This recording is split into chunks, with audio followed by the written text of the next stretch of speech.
Tin Cup Mountain Whiskey. Just gonna pour myself some Tin Cup whiskey and start reading. I believe we were on chapter 10, something, of For Whom the Bell Tolls.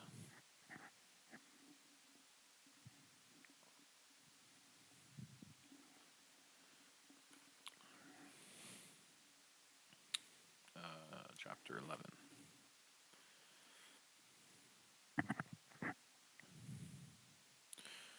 Finished just reading a long, crazy chapter about everybody getting murdered, basically, in this town. Everyone who wasn't with the mob.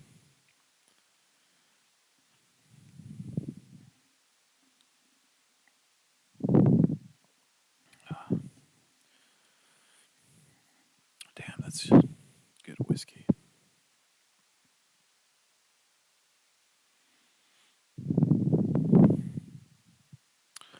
Yeah, it's only like $35 or something for this bottle, but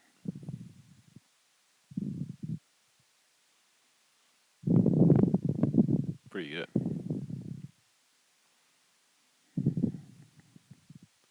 Jess Graber is the founder.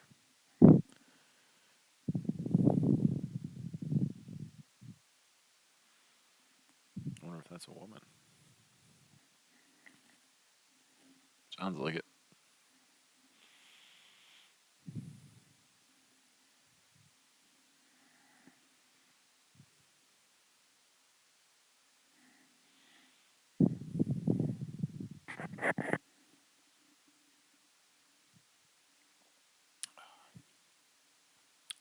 Chapter 11.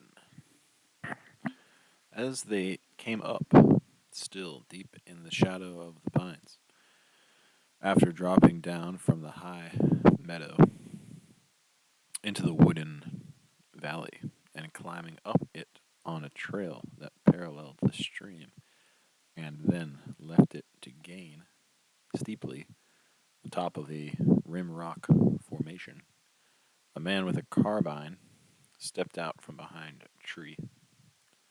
Halt, he said. Then, Hola, Pilar. Who is this with thee? An Inglés, Pilar said, but with a Christian name, Roberto. And what an obscenity of steepness it is to arrive here. Salud, camarada. Camarada, the guard said to Robert Jordan, and put out his hand. Are you well? Yes, said Robert Jordan. And thee? Equally, the guard said. He was very young, with a light build, thin, rather hawk-nosed face, high cheekbones, and gray eyes. He wore no hat. His hair was black and shaggy, and his hand clasp was strong and friendly. His eyes were friendly too. Hello, Maria, he said to the girl. You did not tire yourself? Que va, Joaquin, the girl said. We have sat and talked more than we have walked.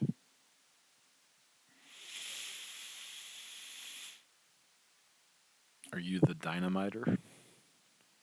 Joaquin asked. We have heard you were here. We passed the night at Pablo's, Robert Jordan said. Yes, I am the dynamiter.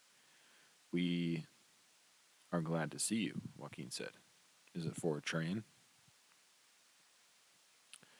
Were you at the last train? Robert Jordan asked and smiled. Was I not? Joaquin said. That's where we got this. He grinned at Maria. You are pretty now, he said to Maria. Have they told thee how pretty? Shut up, Joaquin, and thank you very much, Maria said. You'd be pretty with a haircut. I carried thee, Joaquin told the girl. I carried thee over my shoulder. As did many others, Pilar said in the deep voice. Who didn't carry her? Where's the old man? At the camp. Where was he last night? In Segovia. Did he bring news? Yes, Joaquin said. There is news. Good or bad? I believe bad. Did you see the planes? Aye, said Joaquin, and shook his head. Don't talk to me of that. Comrade Dynamiter, what planes were those? Heinkel 111 bombers. Heinkel and Fiat Pursuit, Robert Jordan told him. What were the big ones with the low wings? Heinkel 111s. By any names, they are as bad, Joaquin said. But I am delaying you. I will take you to the commander. The commander? Pilar asked. Joaquin nodded seriously. I liked it better than chief, he said. It is more military. You are militarizing heavily, Pilar said, and laughed at him. No, Joaquin said, but I like military terms because it makes orders clearer and for better discipline. Here is one according to thy taste, Ingles, Pilar said, a very serious boy. Should I carry thee? Joaquin asked the girl and put his arm on her shoulder and smiled in her face. Once was enough, Maria told him. Thank you just the same. Can you remember it? Joaquin asked her. I can remember being carried, Maria said. By you, no. I remember the gypsy because he dropped me so many times. But I thank thee, Joaquin, and I'll carry thee sometime. I can remember it well enough, Joaquin said. I can remember holding thy two legs, and thy belly on my shoulder, and thy head over my back, and thy arms hanging down against my back. Thou hast much memory, Maria said, and smiled at him. I remember nothing of that, neither thy arms, nor thy shoulders, nor thy back. Do you want to know something? Joaquin asked her. What is it? I was glad thou wert hanging over my back when the shots were coming from behind us. What a swine, Maria said. And was it for this the gypsy too carried me so much? For that, and to hold thy legs. My heroes, Maria said. My saviors. Listen, guapa, Pilar told her. This boy carried thee much, and in that moment thy legs said nothing to anyone. In that moment only the bullets talked clearly, and if he would have dropped thee, he could soon have been out of range of the bullets. I have I have thanked him, Maria said, and I will carry him some time. Allow us to joke. I do not have to cry, do I? Because he carried me. I'd have dropped thee, Joaquin went on teasing her, but I was afraid Pilar would shoot me.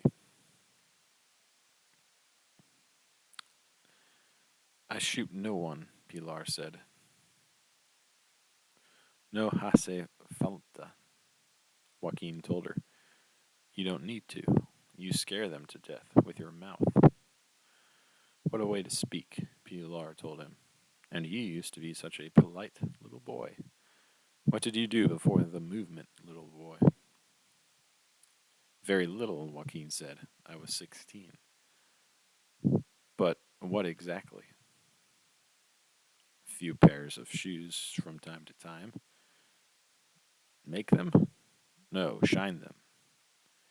Que va, said Pilar. There is more to it than that.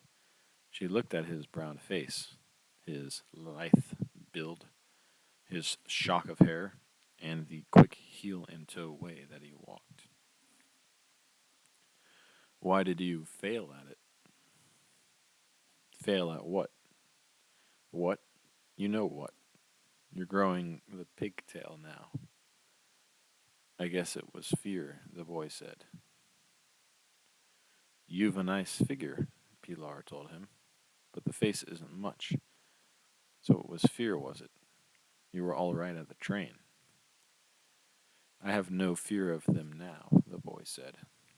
None, and have seen much worse things, and more dangerous than the bulls.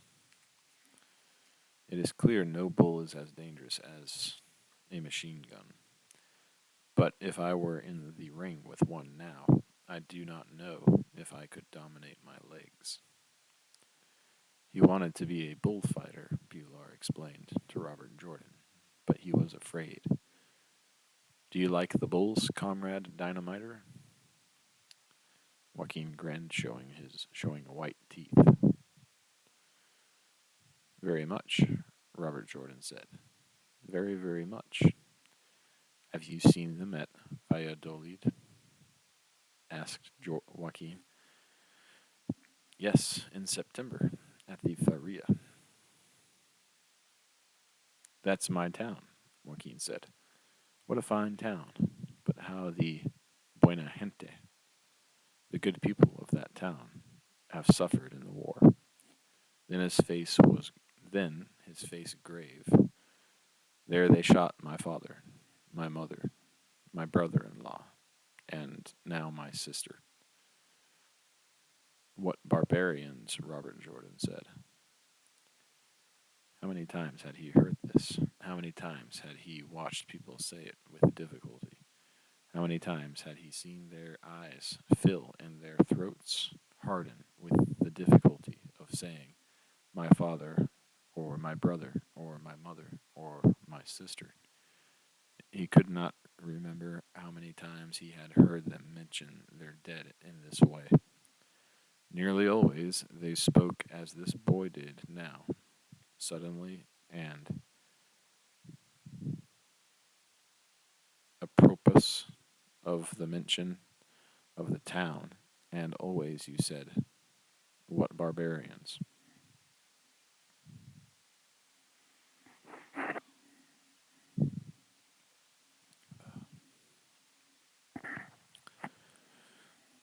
You only heard the statement of the loss. You did not see the father fall as Pilar made him see the fascists die in that story she had told by the stream.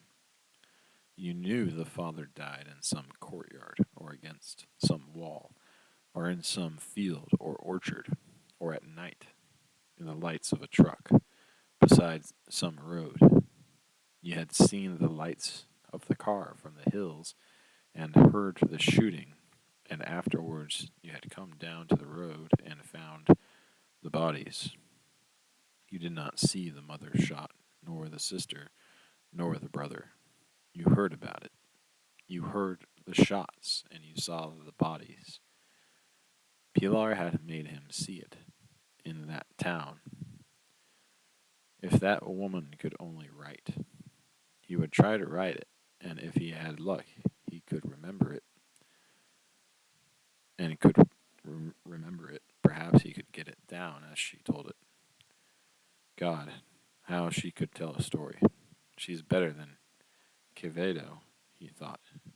He never wrote the death of any Don Faustino as well as she told it. I wish I could write well enough to write that story, he thought. What we did, not what the others did to us. He knew enough about that. He knew plenty about that behind the lines. But you had to have known the people before. You had to know what they had been in the village. Because of our mobility and because we did not have to stay afterwards to take the punishment, we never knew how anything really ended, he thought. You stayed with a peasant and his family. You came at night and ate with them. In the day, you were hidden, and the next night, you were gone. You did your job and cleared out. The next time you came that way, you heard that they had been shot. It was as simple as that. But you were always gone when it happened. The, the partisans did their damage and pulled out. The peasants stayed and took the punishment. I've always known about the other, he thought, what we did to them at the start. I've always known it and hated it, and I have heard it mentioned shamelessly and shamefully, bragged of, boasted of, defended, explained, and denied. But that damned woman made me see it as though I had been there. Well, he thought, it is part of one's education. It will be quite an education when it's finished. You learn in this war if you listen. You most certainly did. He was lucky that he had lived parts of 10 years in Spain before the war. They trusted you on the language principally. They trusted you on understanding the language completely and speaking it idiomatically and having a knowledge of the different places. A Spaniard was only really loyal to his village in the end. First, Spain, of course, then his own tribe, then his province, then his village, his family, and finally his trade. If you knew Spanish, he was prejudiced in your favor. If you knew his province, it was that much better. If you knew his village and his trade, you were in as far as any foreigner ever could be. He never felt like a foreigner in Spanish, and they did not really treat him like a foreigner most of the time, only when they turned on you. Of course, they turned on you. They turned on you often, but always. But they always turned on everyone. They turned on themselves, too. If you had three together, two would unite against one, and then the two would start to betray each other. Not always, but often enough for you to take enough cases and start to draw it as a conclusion. This was no way to think, but who censored his thinking? Nobody but himself. He would not think himself into any defeatism. The first thing was to win the war. If we did not win the war, everything was lost. But he noticed and listened to and remembered everything. He was serving in a war, and he gave absolute loyalty and as complete a performance as he would give while he was serving. But nobody owned his mind, nor his faculties for seeing and hearing. And if he were going to form judgments, you would form them afterwards, and there would be plenty of material to draw them from. There was plenty already. There is a little too much sometimes. Look at the Pilar woman, he thought. No matter what comes, if there is time, I must make her tell me the rest of that story. Look at her walking along with those two kids. You could not get three better looking products of Spain than those. She is like a mountain, and the boy and the girl are like young trees. The old trees are all cut down, and the young trees are growing clean like that. In spite of what has happened to the two of them, they look as fresh and clean and new and untouched as though they had never heard of misfortune. But according to Pilar, Maria had just gotten sound again. She must have been in awful shape. He remembered a Belgian boy in the 11th Brigade who had enlisted enlisted with 5 other boys from his village. It was a village of about 200 people, and the boy had never been away from the village before. When he first saw the boy out of Hans' brigade, out at Hans' brigade staff, the other 5 from the village had all been killed, and the boy was in very bad shape, and they were using him as an orderly to wait on table at the staff. He had a big, blond, ruddy Flemish face and huge, awkward peasant hands, and he moved with the dishes as powerfully and awkwardly as a draft horse. But he cried all the time. All during the meal he cried with no noise at all. You could look up, and there he was, crying. If you asked for wine, he cried, and if you passed your plate for stew, he cried, turning away his head. Then he would stop, but if you looked up at him, tears would start coming again. Between courses, he cried in the kitchen. Everyone was very gentle with him, but it did no good. He would have to find out what became of him, and whether he ever cleared up and was fit for soldiering again.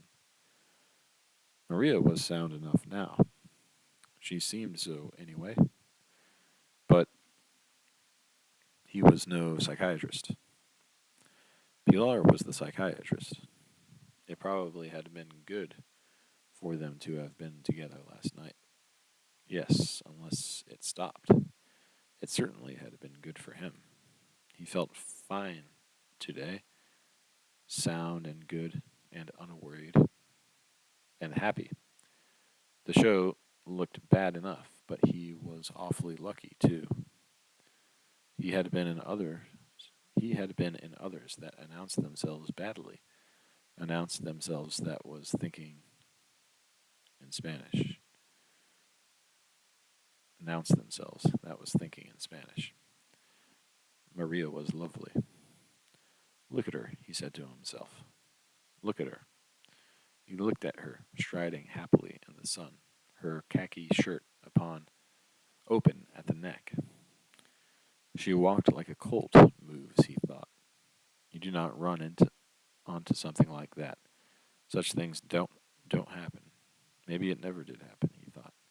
Maybe you dreamed it, or maybe it up and it never happened. Maybe you dreamed it or made it up and it never happened and it never did happen. Maybe it is like the dreams you have when someone you have seen in the cinema comes to your bed at night and is so kind and lovely. He had slept with them all that way when he was asleep in bed. He could remember Garbo still, and Harlow, yes, Harlow many times. Maybe it was like those dreams. But he could still remember the time Garbo came to his bed the night before the attack of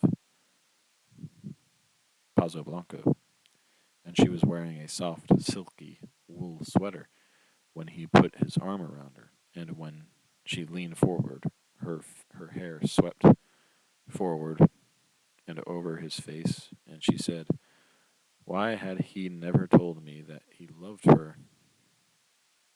Why had he never told her that he loved her when she had loved him all this time?" She was not shy, nor cold, nor distant. She was just lovely to hold, and kind and lovely, and like the old days with Jack Gilbert. And it was true as though it happened, and he loved her much more than Harlow, though Garbo was only there once, while Harlow, maybe this was like those dreams. Maybe it isn't, too, he said to himself. Maybe I could reach over and touch Maria now, he said to himself. Maybe you are afraid, too, he said to himself. Maybe you would find out that it never happened, and it was not true, and it was something you made up, like those dreams about the people of the cinema, or how all your old girls come back and sleep in that robe at night on all the bare floors, in the straw of the hay barns, the stables, the corrales, and the cortijos. woods, the garages, the trucks, and all the hills of Spain. They all come to that robe when he was asleep. They all came to that robe when he was asleep, and they were all much nicer than they ever had been in life. Maybe it was like that. Maybe you would be afraid to touch her to see if it was true. Maybe you would. Maybe you would. And probably it is something that you made up or that you dreamed. He took a step across the trail and put his hand on the girl's arm. Under his fingers, he felt the smoothness of her arm in the worn khaki. She looked at him and smiled. "Hello, Maria," he said. "Hello, Ingles," she answered, and he saw her tawny brown face and the yellow gray eyes and the full lips and the cropped, sunburned hair, and she lifted her face at him and smiled in his eyes. It was true, all right. Now they were in sight of El Sordo's camp, in the last of the pines. There, where there was a rounded gulch head shaped like an upturned basin. All these limestone upper basins must be full of caves, he thought. There are two caves there ahead. The scrub pines growing in the rock hide them well. This is a good or better place than Pablo's. How was this shooting of thy family? Pilar was saying to Joaquin. Nothing, woman, Joaquin said. They were of the left, as many others in Valladolid. When the fascists purified the town, they shot first the father. He had voted socialist. When they shot the mother, then they shot the mother. She had voted the same. It was the first time she had ever voted. After that, they shot the husband of one of the sisters. He was a member of the syndicate of tramway drivers. Clearly, he could not drive a tram without belonging to the syndicate. But he was without politics. I knew him well. He was even a little bit shameless. I do not think he was even a good comrade. Then the husband of the other girl, the other sister, who was also in the trams, had gone to the hills as I had. They thought she knew where he was, but she did not. So they shot her because she would not tell them where he was. What barbarians, said Pilar. Where is El Sordo? I do not see him.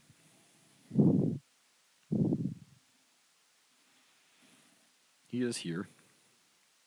He is probably inside, answered Joaquin, and stopping now and resting the rifle butt on the ground, said, Pilar, listen to me. And thou, Maria, forgive me if I have molested you speaking of things of the family. I know that all have these same troubles, and it is more valuable not to speak of them. That you should speak, Pilar said.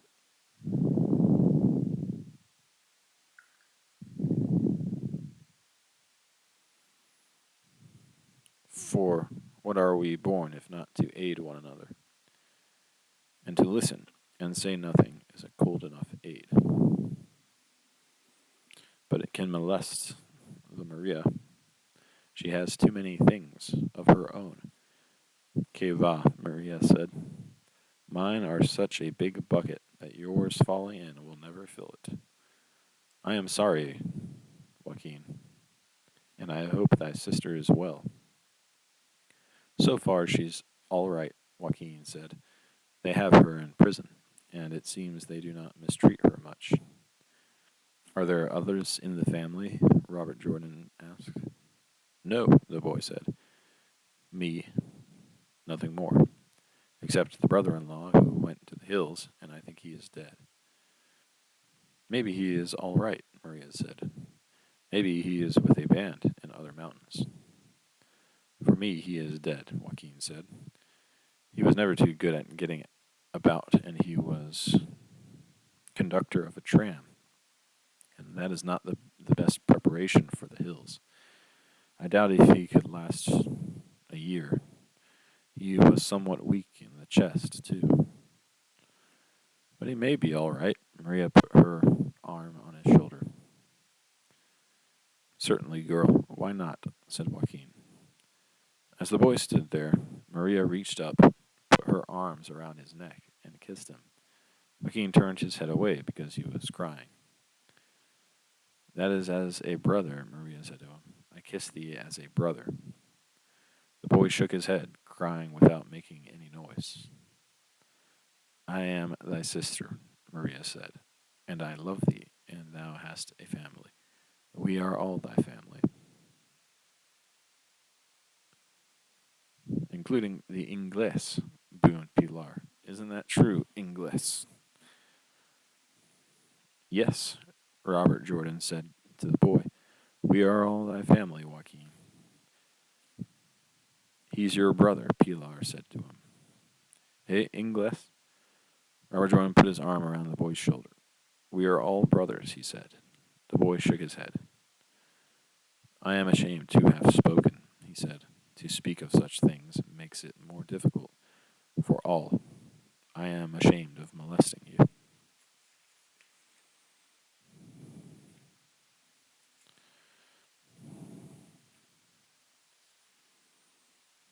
Dang.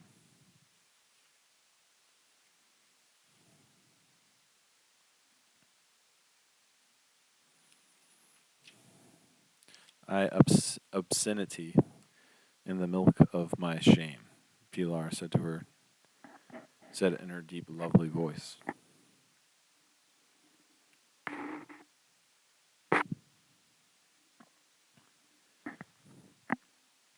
And if Maria kisses thee again, I will commence kissing thee myself.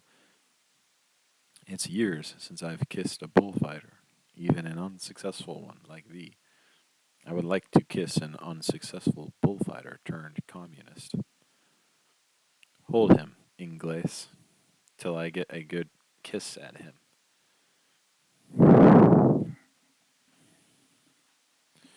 Deha, the boy said, and turned away sharply. Leave me alone. I am all right, and I am ashamed. He stood there, getting his face under control. Maria put her hand in Robert Jordan's. Pilar stood with her hands on her hips, looking at the boy, mockingly now. When I kiss thee, she said to him, it will not be as any sister, this trick of kissing as a sister. It is not necessary to joke, the boy said. I told you I am all right. I am sorry that I spoke. Well then, let us go and see the old man, Pilar said. I tire myself with such emotion. The boy looked at her. From his eyes, you could see he was suddenly very hurt. Not thy emotion, Pilar said to him. Mine. What a tender thing thou art for a bullfighter. I was a failure, Joaquin said. You do not have to keep insisting on it. But you are growing the pigtail another time. Yes, and why not? Fighting stock serves best for that purpose economically. It gives employment to many, and the state will control it. And perhaps now I would not be afraid. Perhaps not, Pilar said. Perhaps not. Why do you speak in such a brutal manner, Pilar? Maria said to her. I love thee very much, but thou art acting very barbarous. It is possible that I am barbarous, Pilar said. Listen, Ingles. Do you know what you are going to say to El Sordo? Yes, because he is a man of few words, unlike me, and thee, and this sentimental menagerie.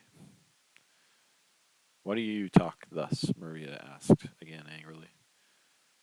I don't know, said Pilar, as she strode along. Why do you think? I do not know. At times, many things tire me, Pilar said angrily. You understand? And one of them is to have 48 years. You hear me? 48 years and an ugly face. And another is to see panic in the face of a failed bullfighter of communist tendencies when I say, as a joke, I might kiss him. It's not true, Pilar, the voice said. You did not see that. Keva, it's not true. And I obscenity in the milk of all of you.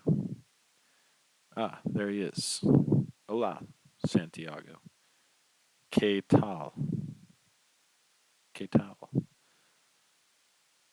The man to whom Pilar spoke was short and heavy, brown faced, with broad cheekbones, gray haired, with wide set yellow brown eyes, a thin bridged, hooked nose like an Indian's, a long upper lip,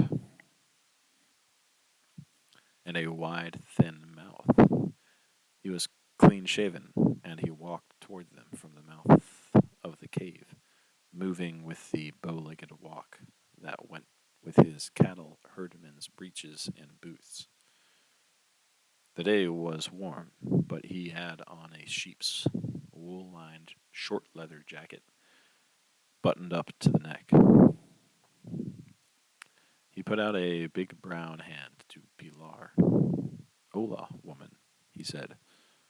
Hola, he said to Robert Jordan, and shook his hand, and looked him keenly in the face.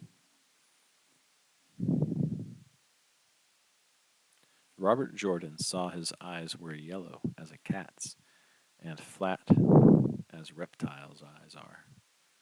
Guapa, he said to Maria, and patted her shoulder. Eaten? He asked Pilar. She shook her head. Eat, he said, and looked at Robert Jordan. Drink? He asked, making a motion with his hand, decanting his thumb downward. Yes, thanks. Good, El Sordo said. Whiskey? You have whiskey? El Sordo nodded. Inglés? He asked. Not Russo? Americano. Few Americans here, he said. Now more. Less bad. North or south? North. Same as Inglés. Wenblow Bridge. You know about the bridge? El Sordo nodded. Day after tomorrow morning. Good, said El Sordo. Pablo? He asked Pilar.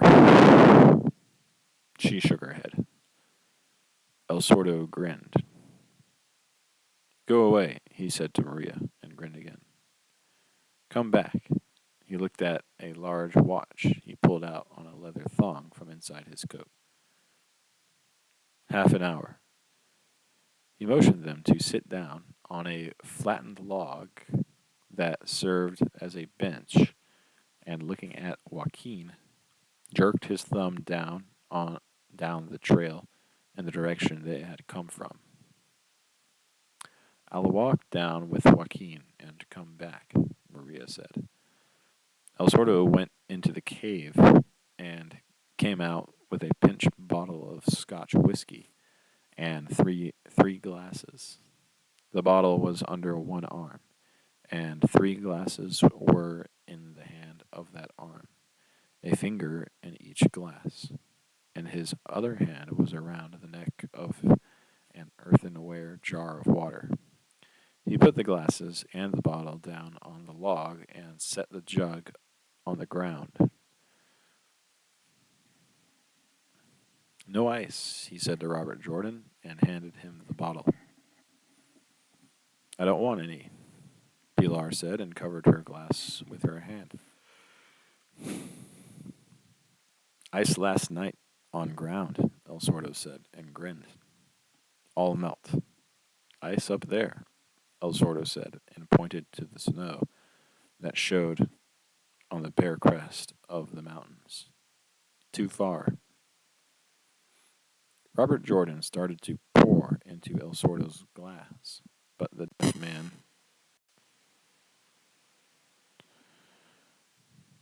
shook his head and made a motion for the other to pour for himself. Robert Jordan poured a big drink of scotch into the glass, and El Sordo watched him eagerly, and when he had finished, handed him the water jug, and Robert Jordan filled the glass with the cold water that ran in a stream from the earthenware spout as he tipped up the jug. El Sordo poured himself half a glassful of whiskey and filled the glass with water. Wine? He asked Pilar. No, water. Take it, he said. No good, he said to Robert Jordan and grinned. Knew many English, always much whiskey. Where? Ranch, El Sordo said. Friends of boss. Where do you get the whiskey? What? He could not hear. You have to shout, Pilar said, into the other ear. El Sordo pointed to his better ear and grinned. Where do you get the whiskey? Robert Jordan shouted. Make it, El Sordo said, and watched Robert Jordan's hand check on its way to his mouth with the glass. No, El Sordo said and patted his shoulder. Joke. Comes from La Granja. Heard last night comes English dynamiter. Good. Very happy. Get whiskey for you. You like? Very much, said Robert Jordan. It's very good whiskey. Am contented, Sordo grinned. Was bringing tonight with information. What information? Much troop movement. Where? Segovia. Plains you saw. Yes. Bad, eh? Bad. Troop movement? Much between Villa Castine and Segovia. On Valladolid Road. Much between Villa Castine and San Rafael. Much, much. What do you think? We preparing something? Possibly. They know. Prepare too. It is possible.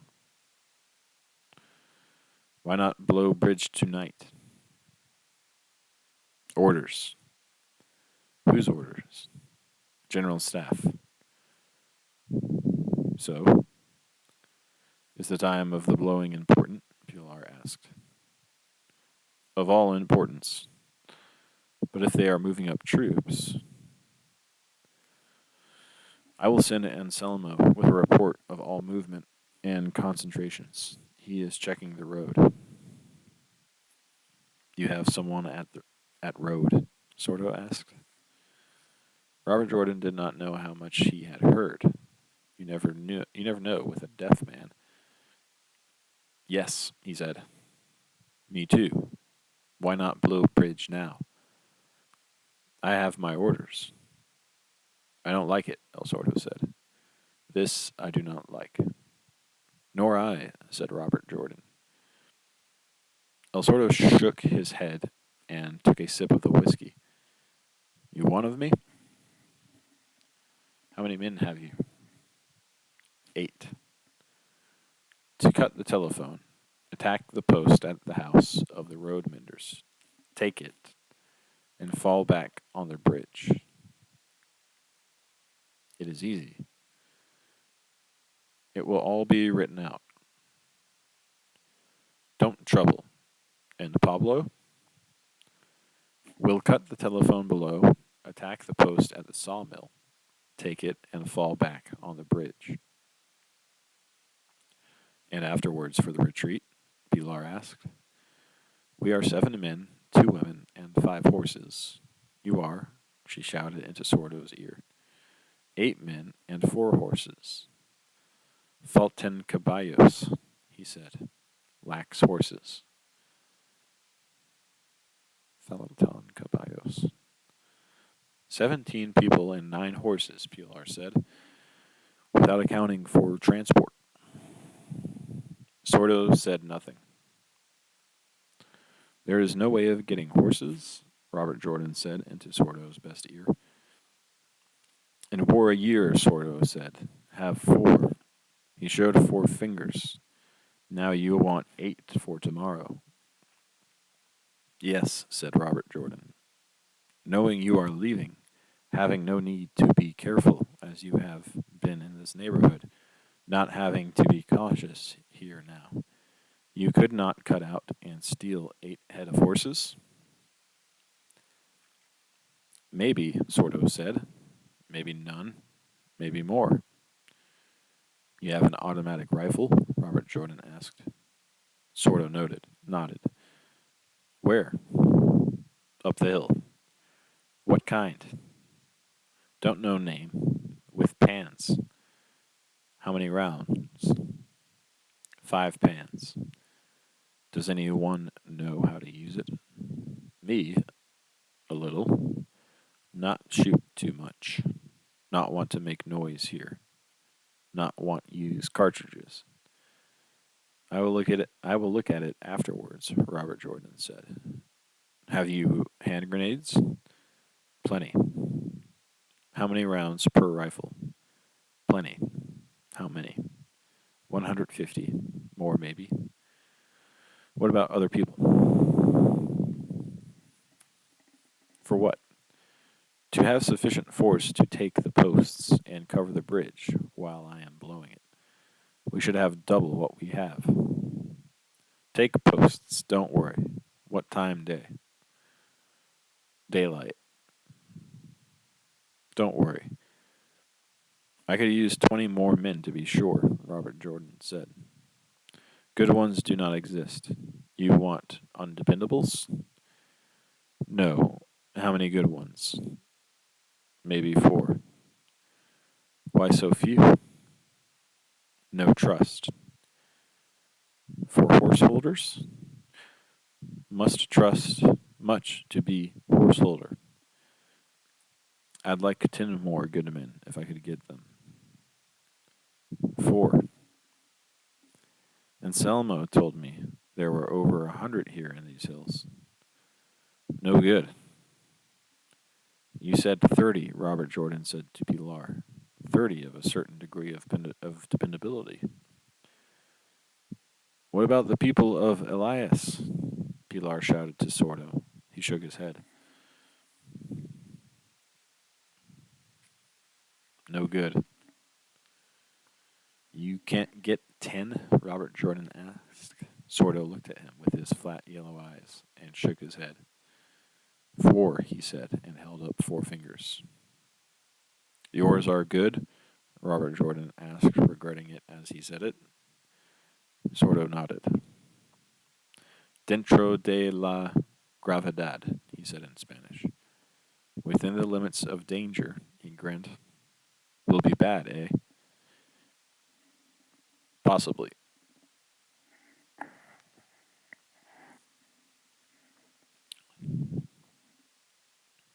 Is the same to me, Sordo said, simply, and not boasting. Better 4 good than much bad. In this war, always much bad. Very little good. Every day, fewer good. And Pablo, he looked at Pilar. As you know, Pilar said, worse every day. Sordo shrugged his shoulders. Take a drink, Sordo said to Robert Jordan. I bring mine, and 4 more. Makes 12. Tonight, we discuss all. I have 60 sticks dynamite. You want? What percent? Don't know. Common dynamite. I bring. We'll blow the small bridge above with that, Robert Jordan said. That is fine. You'll come down tonight. Bring that, will you? I've no orders for that, but it should be blown. I come tonight, then hunt horses. What chance for horses? Maybe. Now eat. Does he talk that way to everyone? Robert Jordan thought. Where is that his idea of how to make foreigners understand? And where are we going to go when this is done? Pilar shouted into Sordo's ear. He shrugged his shoulders. All that must be arranged, the woman said. Of course, said Sordo. Why not? It is bad enough, Pilar said. It must be planned very well. Yes, woman, Sordo said. What has thee worried? What has thee worried?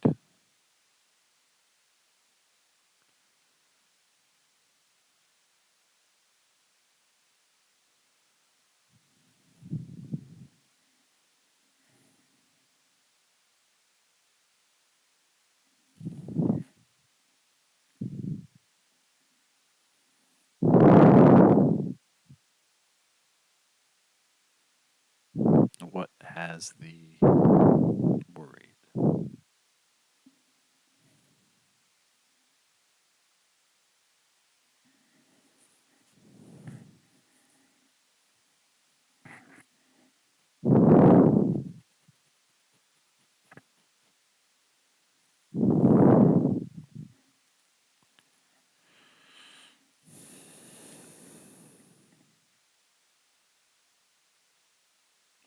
Everything, Pilar shouted. Sordo grinned at her. You've been going about with Pablo, he said. So he only speaks that pidgin Spanish for foreigners, Robert Jordan thought. Good. I'm glad to hear him talking straight. Where do you think we should go? Pilar asked. Where? Yes, where? There are many places, Sordo said. Many places. You know Grados? There are many people there. All these places will be cleaned up as soon as they have time. Yes, but it is a big country and very wild. It would be very difficult to get there, Pilar said. Everything is difficult, El Sordo said. We can get to Grados as well as to anywhere else, traveling at night. Here it is very dangerous now. It is a miracle we have been here this long. Grados is safer country than this. Do you know where I want to go? Pilar asked him. Where? The Paramera? That's no good. No, Pilar said. Not the Sierra de Paramera. I want to go to the Republic. That is possible. Would your people go? Yes, if I say to. Of mine, I do not know, Pilar said. Pablo would not want to, although, truly, he might feel safer there. He is too old to have to go for a soldier unless they call more classes. The gypsy will not wish to go. I do not know about the others. Because nothing passes her for so long, they do not realize the danger, El Sordo said. Since the plains today, they will see it more, Robert Jordan said. But I should think you could operate very well from the Grados. What? El Sordo said, and looked at him with his eyes very flat. There was no friendliness in the way he asked the question. You could raid more effectively from there, Robert Jordan said. So, El Sordo said. You know Grados? Yes. You could operate against the main line of the railway from there. You could keep cutting it as we are doing farther south in Estremadura. To operate from there would be better than returning to the Republic, Robert Jordan said. You are more useful there. They had both gotten sullen as he talked. Sordo looked at Pilar, and she looked back at him. You know Grados? Sordo asked. Truly. Sure, said Robert Jordan. Where would you go? Above Barco de Avila. Better places than here. Raid against the main road and the railway between Bejar and Plasencia. Very difficult, Sordo said. We have worked against the same railroad in much more dangerous country in Estremadura, Robert Jordan said. Who is we? The guerrilleros group of Estremadura.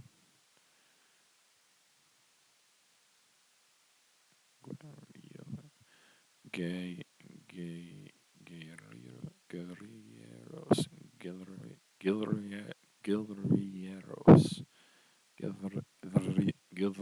guerrilleros group of Estremadura. You are many? About 40. What was the one with the bad nerves and the strange name from there? Asked Pilar. Yes. Where is he now? Dead, as I told you. You are from there too. Yes. You see what I mean, Pilar said to him. And I have made a mistake, Robert Jordan thought to himself. I have told Spaniards we can do something better than they can, when the rule is never to speak of your own exploits or abilities. And I have made a mistake, Robert Jordan is. I have told Spaniards we can do things better than they can, when the rule is to never speak of your own exploits or abilities. When I should have flattered them, I have told them what I think they should do, and now they are furious. Well, they will either get over it or they will not. They are certainly much more useful in the Grados than here. The proof is that here they have done nothing since the train that Kashkin organized. It was not much of a show. It cost the fascists one engine and killed a few troops. But they all talk as though it were the high point of the war. Maybe they will shame into going to the Grados. Yes, and maybe I will get thrown out of here too. Well, it is not very rosy looking. It is not a very rosy looking dish, any way that you look into it. Listen, Ingles, Pilar said to him. How are your nerves?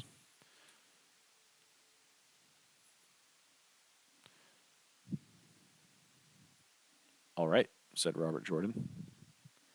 Okay. Because the last dynamiter they sent to work with us, although a formidable technician, was very nervous. We have nervous ones, Robert Jordan said. I do not say that he was a coward because he comported himself very well, Pilar went on, but he spoke in a very rare and a windy way. She raised her voice. Isn't it true, Santiago, that the last dynamiter, he of the train, was a little rare?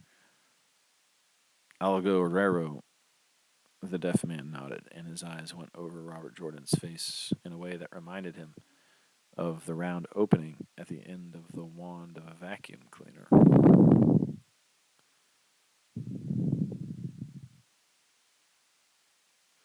Si algo raro, pero bueno.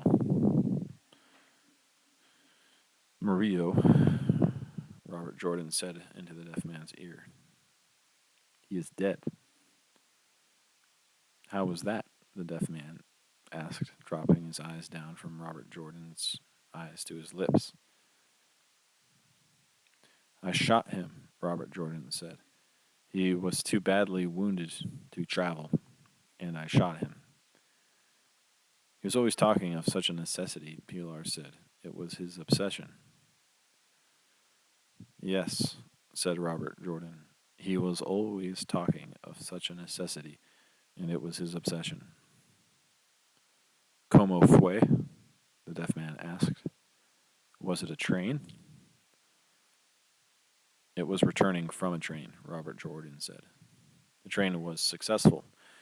Returning in the dark, we encountered a fascist patrol, and as we ran, he was shot high in the back, but without hitting any bone except the shoulder blade. He traveled quite a long way, but with the wound was unable to travel more. He was unwilling to be left behind, and I shot him. Menos mal, said El Sordo. Less bad. Are you sure your nerves are all right? Pilar said to Robert Jordan. Yes, he told her. I am sure that my nerves are all right, and I think that when we terminate this of the bridge, you would do well to go to the Grados. As he said that, the woman started to curse in a flood of obscene invective that rolled over and around him like the hot white water splashing down from the sudden eruption of a geyser. The deaf man shook his head at Robert Jordan and grinned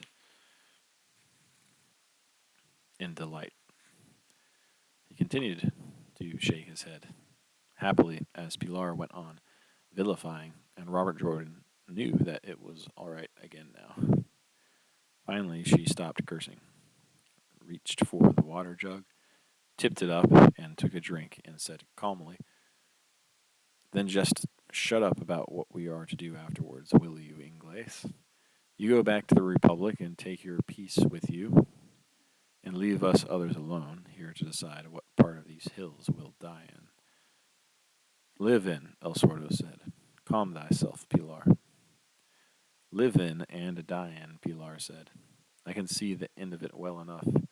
I like thee, Ingles, but keep thy mouth off of what we must do when thy business is finished. It is thy business, Robert Jordan said. I do not put my hand in it. But you did, Pilar said. Take thy little cropped-headed whore and go back to the Republic, but do not shut the door on others who are not foreigners and who loved the Republic when thou wert wiping thy mother's milk off thy chin. Maria had come up the trail while they were talking, and she heard this last sentence, which Pilar, raising her voice again, shouted at Robert Jordan. Maria shook her head at Robert Jordan violently and shook her finger warningly.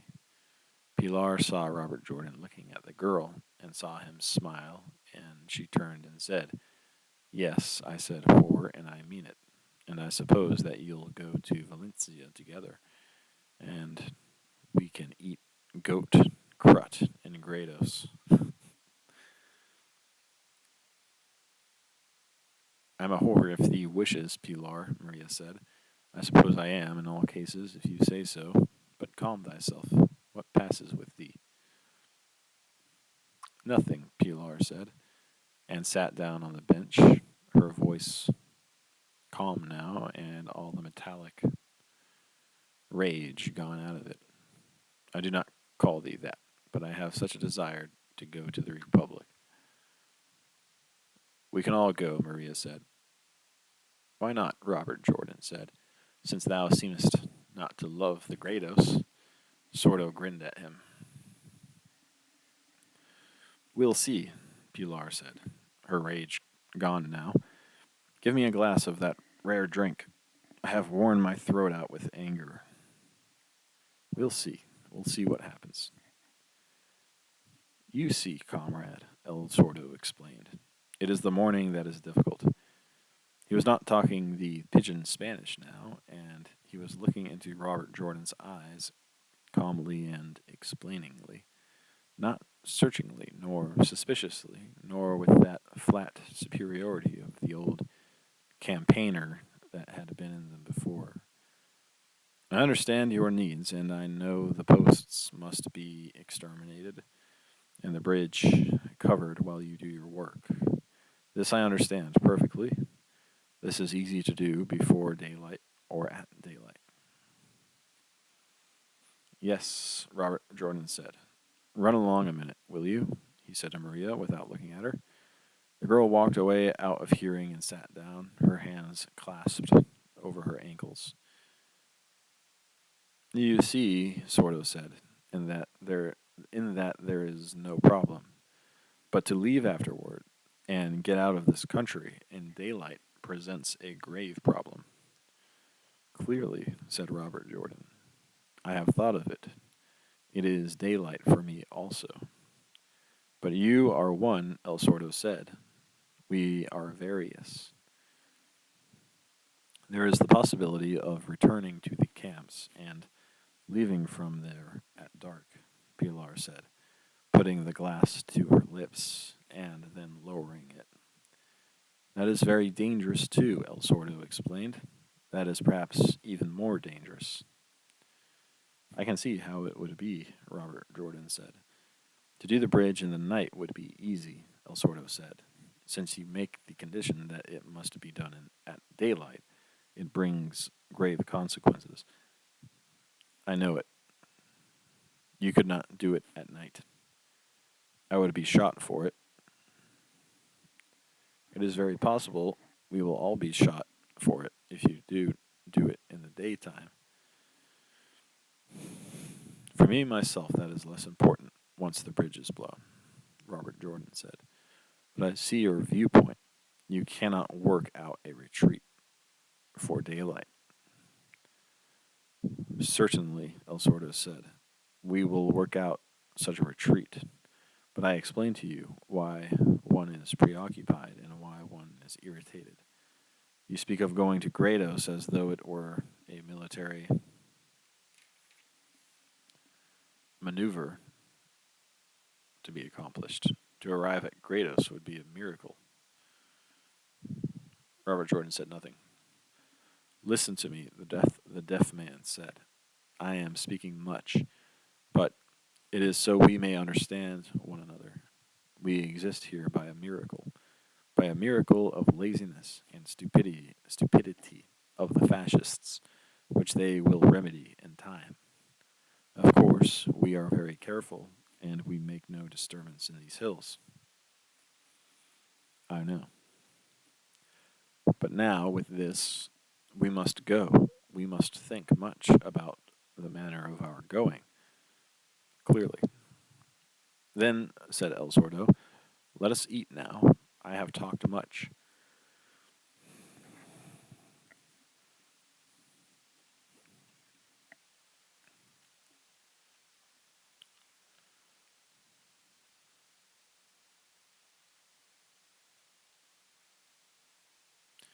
Never have I heard thee talk so much, Pilar said.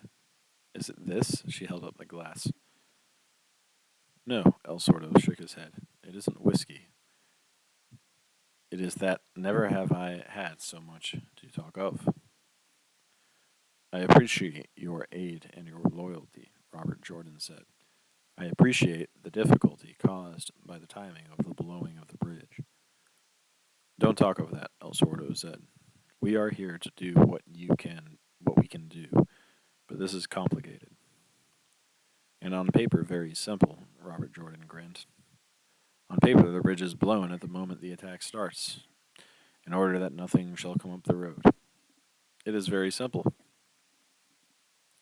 That they should let us do something on paper, El Sordo said. That we should conceive and execute something on paper. Paper bleeds little, Robert Jordan quoted the proverb. But it is very useful, Pilar said. Es muy utile. What I would like to do is use thy orders for that purpose. Me too, said Robert Jordan. but you could never win a war like that. No, the big woman said. I suppose not.